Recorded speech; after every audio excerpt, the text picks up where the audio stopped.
What's up everyone and welcome back to another tutorial. Today we're going to see how to get a free Crunchyroll subscription. Crunchyroll offers legal ways to watch anime for free or try premium at no cost for a limited time. Just go to the Crunchyroll website or app, then create a new account or sign in. Choose Premium or Premium Plus, then start your free trial. You can enjoy ad-free anime with full access, and you must cancel before the trial ends to avoid being charged. And free trials are usually 7 or 14 days depending on region.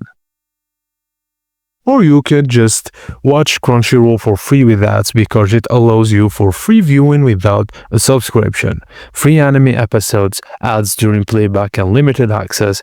New episodes may be delayed.